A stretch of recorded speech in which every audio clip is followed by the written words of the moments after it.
the best things, investing in your kids' ears and nesting. Now this looks like a job for me, so everybody just follow me, cause we need a little controversy, cause it feels so empty without me. I said this looks like a job for me, so everybody just follow me, cause we need a little controversy, cause it feels so empty without me. Howdy, welcome under the hat. I'm Sydney. And I'm Bellboy. And this one's the Hell in a Cell review. Just seen the pay-per-view. Off the bat, I think I weren't too impressed with the whole thing. Weren't necessarily one of the greatest pay-per-views we've ever seen.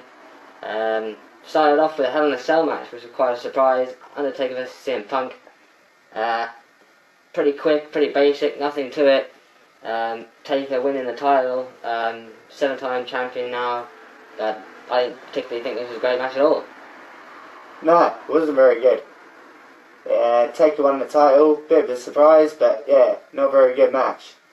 Yeah, don't know where it's going. I think CM Punk's probably going to continue the feud, but I don't know, I wasn't too impressed with that match for a start.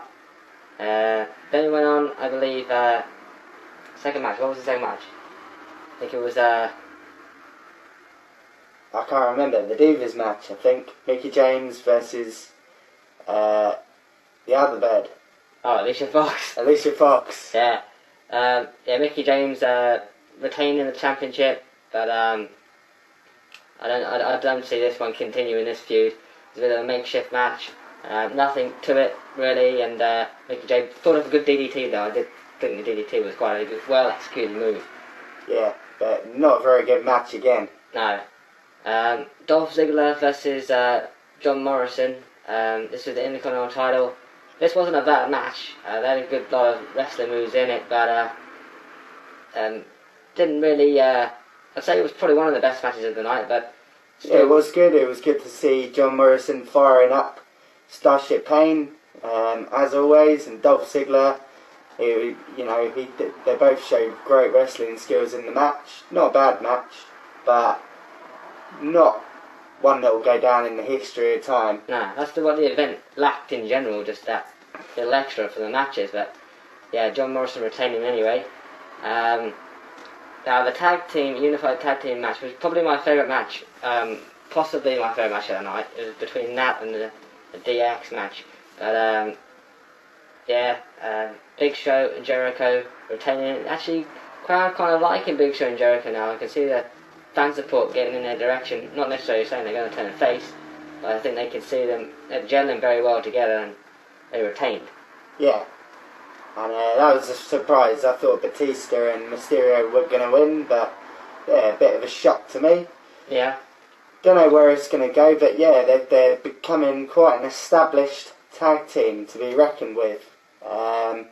I don't think Batista and Rey Mysterio will stay as a tag team. No, I think that's it for them. But nevertheless, it was a pretty good match. Now we had McIntyre. We didn't do a prediction for this. McIntyre versus R-Truth. This was pretty awful, this match. It was a surprise that it was turned up on the card, and not a very good one by that. It was over before it started, really, and McIntyre picked up the win. Can't really say much more. Nah, can't. And now, thinking about all of it so far, we got to the I believe it was the Cena and Orton match. It was the third last match. This wasn't a bad match, but once again, in a cell, we expected more. It wasn't happening in the cell. They weren't using the cell as much as we would have liked them to use. Yeah, there was no blood, and I mean, we even heard the crowd chanting, "We want blood." Yeah. And it's because of this PG rating thing, but just, it's meant to be the most brutal match in the WWE, and I don't know, it didn't seem too brutal to me. It seemed brutal, but yeah. You could get just as brutal a match in a cage match. It didn't really, compared to the Mankind Taker match of, what was that, 96? 98. 98. You can't really, they don't even compare any of those on anywhere in its league. Well, they can't really have Hell in a Cell, especially a whole pay-per-view dedicated to it, when they've got this PG-13 stuff all around the WWE. Exactly. It's ridiculous. But nevertheless, yeah, it was an average match. Should have used the cell more. Orton, yeah, getting quite a lot of fan support in the match, and he did pick up the win. You know, fair enough. I didn't really like the fact that the title keeps changing hands, but you know, Orton's in his peak now, so you know, why not? The punt didn't look very good as well. From the angle they first showed it, it looked quite fake. But yeah, not a great match. No. But then we went on to the triple threat for the US title.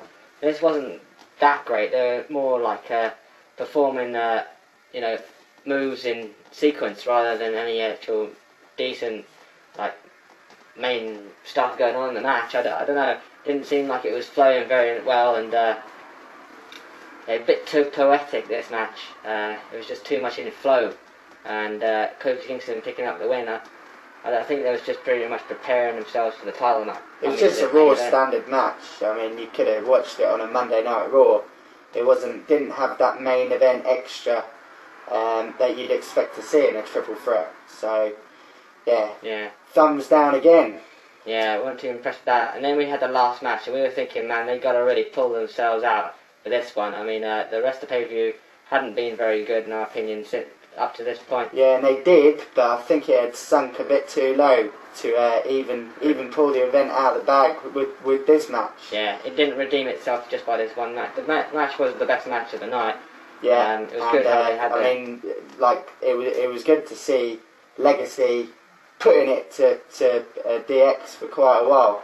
I did think that they are the future of the company, or so everyone says. So it was good to see him putting it to DX, but it had to be DX winning, and it was. I mean, it was a good idea locking one person in the cage, but then they got their own back, and in the cell, Rhodes got battered. The super kick and the sledgehammer in the same shot. That was a very good finish to the match. Yeah. Still a shame that no one went on the top. They even went on the top in Raw. They should have at least tried. Good to see them go once. out in the crowd a little bit. Yeah. That was good to see. And at the start, they started outside the cell a lot and used the chain to hit them over the thing. But altogether, you know, not the best cell match I've seen, but a pretty good one nonetheless. Yeah. I'd give the whole event about 4 hats, I think. Yeah, I'd say I'm sort of getting that sort of neck of the woods as well. It was probably a below average event for me. I'm going to give it 4.5, and because you know, I was thinking about giving it 5 hats, but it's probably just below average. It was probably one of the worst events I've seen in a while. Yeah. And they need to pick up their game. I know we just did an episode on it, but they really, really do. Yeah. And our next episode is going to be our anniversary. Yeah. Our 1 year anniversary. We've been on a year, and as funny enough, SmackDown's been on 10 years recently. We're going to give a little bit of a best of SmackDown, our favourite moments, you know. Yeah. Dragon Eyes, he requested it, our top 5 SmackDown moments of all time in celebration of Under the Hat and SmackDown. Yeah. So, leave your comments down below, subscribe and rate as usual. And until next time, what goes under the hat stays under the hat.